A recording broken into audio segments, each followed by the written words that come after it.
Nearly 1 year ago, on the 1st of February, a power grab sent Myanmar into a spiral. Armed forces seized control of the government, effectively hitting the brakes on the country's rocky road to democracy. CNA's Insight looks back on the year after the coup.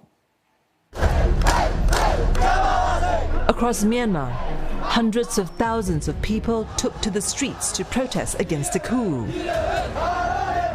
It then grew into a civil disobedience movement, challenging and denouncing the military leadership.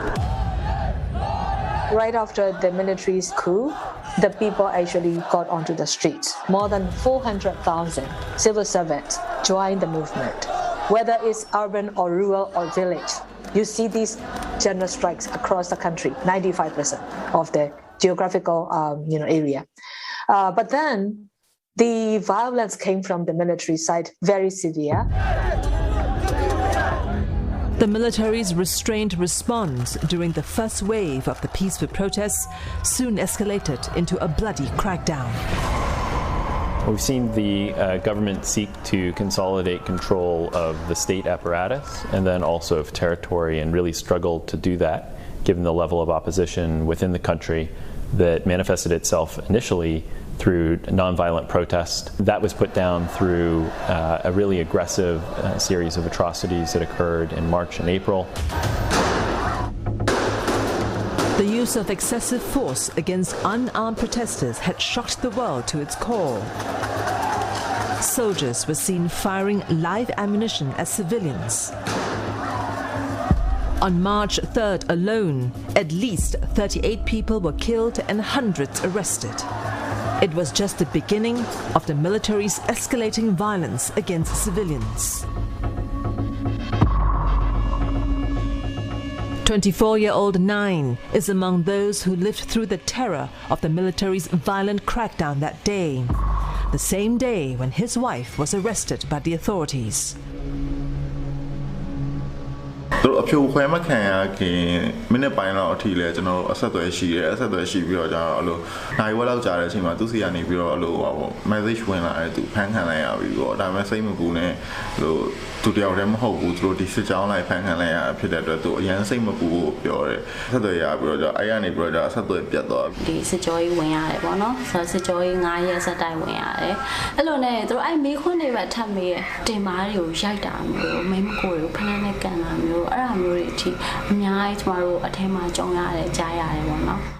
Many have succumbed to fear, which still lingers to this day, almost a year after the bloody crackdown.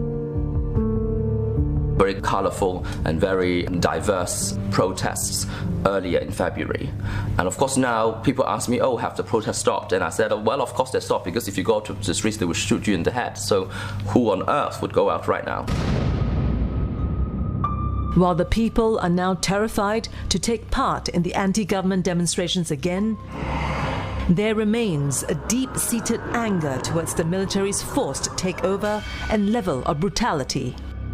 That's the sentiment of some residents we spoke to. They have agreed to speak with us, but only on condition of anonymity, citing concerns about their personal safety. Business as usual, shopping center